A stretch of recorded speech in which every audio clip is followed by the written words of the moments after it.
Hi friends, welcome to me news.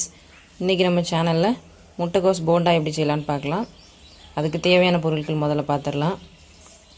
1 cup முட்டைகோஸ் நல்லா திருகி வச்சிருக்கோம். கொஞ்சம் சீரகம், 1 கப் கடலை மாவு, கொஞ்சம் மஞ்சள்தூள், காஷ்மீர் ரெட் சில்லி பவுடர் வந்து ஒரு 1.5 ஸ்பூன் எடுத்துருக்கோம். உப்பு தேவையான அளவு. வெங்காயம் வந்து சின்ன சின்னதாக இந்த மாதிரி ஒரு வெங்காயம் பல்லாரி வெங்காயம் கட் பண்ணி வச்சுருக்கோம். கொஞ்சமாக மிளகாய், இஞ்சி பூண்டு பேஸ்ட் 1 ஸ்பூன், பச்சரிசி அரிசி மாவு வந்து 1/2 கப், தேவையான அளவு தண்ணி, கொஞ்சமாக தண்ணி ஒரு கப் அளவுக்கு எடுத்து வச்சுருக்கோம்.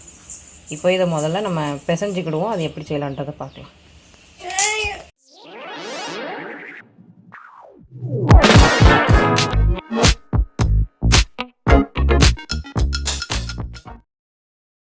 ஒரு பாத்திரத்தில் துருவின கோஸை நம்ம போட்டிருக்கோம். அதுக்கப்புறமா பச்சரிசி மாவை சேர்த்துக்கலாம். கடலை மாவு 1 கப் எடுத்துருக்கோம்ல, அதையும் அதில் போட்டுடலாம். கட் பண்ணி வச்சுருக்கிற வெங்காயமும் பச்சை மிளகாயும் அதில் சேர்த்துக்கலாம்.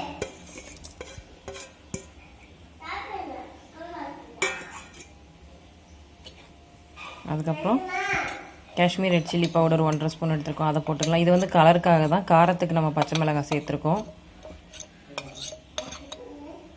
இதில் அவ்வளோ காரம் இருக்காது. அதுக்கப்புறமா மஞ்சள் பொடி 1/4 டீஸ்பூன், உப்பு கொஞ்சம் தேவையான அளவு உப்பு போட்டுக்கலாம்.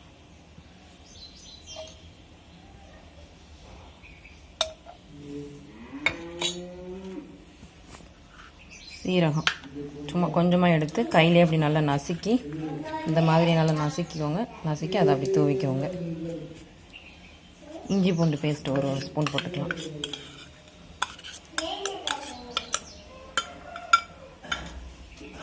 முதல்ல இது எல்லாத்தையும் நல்லா இந்த மாதிரி தண்ணி விடாமல் பிசைஞ்சிக்கலாம். கோஸ் வந்து தண்ணி காய் தான், அதனால் ரொம்ப தண்ணி சேர்க்காதீங்க.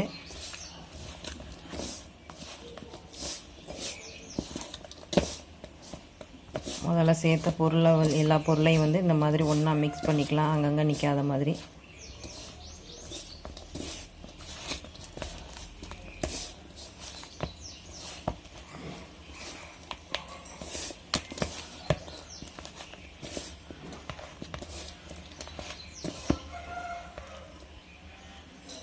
இந்த மாதிரி எல்லா பொருளையும் நல்லா ஒன்றா சேர்த்துட்டு அதுக்கப்புறமா தண்ணி கொஞ்சமாக தெளித்து நம்ம பிசைஞ்சு எடுத்துக்கலாம்.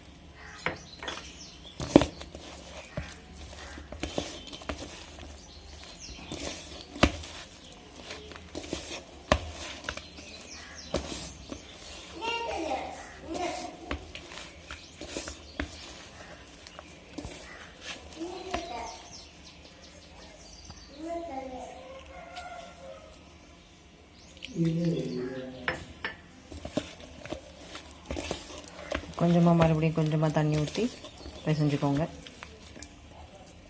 தண்ணி தெளித்து நல்லா தெளித்து அப்படி பிசைஞ்சுக்கோங்க.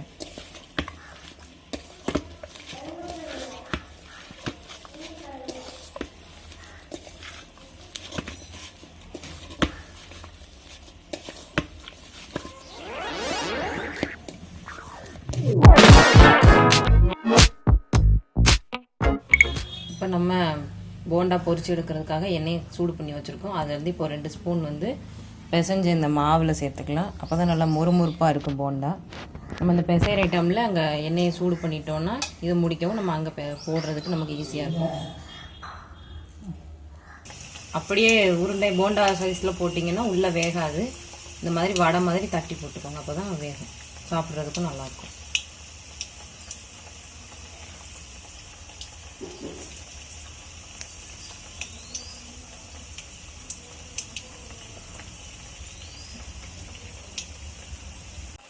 இந்த மாதிரி இந்த ப்ரௌன் கலரில் வரணும், அப்போ தான் உள்ளக்க நல்லா வெந்திருக்கும். இந்த ஸ்டேஜில் எடுத்துக்கலாம்.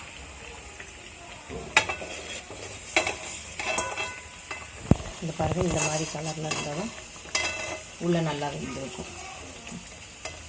நம்ம இப்போ இதை எடுத்துக்கலாம்.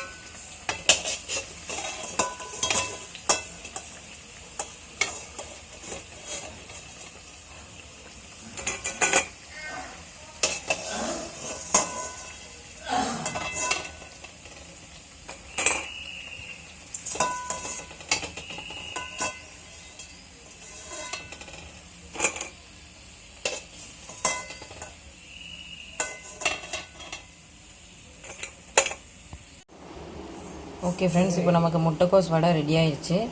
நல்லா மொறுமொறுன்னு நல்லா டேஸ்ட்டாக இருக்குது. இப்போ நான் இதை உங்களுக்கு பிச்சு காட்டுறேன் பாருங்க.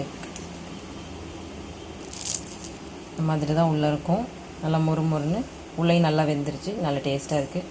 நீங்களும் இது மாதிரி உங்கள் வீட்டில் ட்ரை பண்ணி பாருங்கள். எப்படி இருந்ததுன்னு கமெண்ட் பண்ணுங்கள். எங்கள் சேனல் சப்போர்ட் பண்ணுங்கள், சப்ஸ்கிரைப் பண்ணுங்கள்.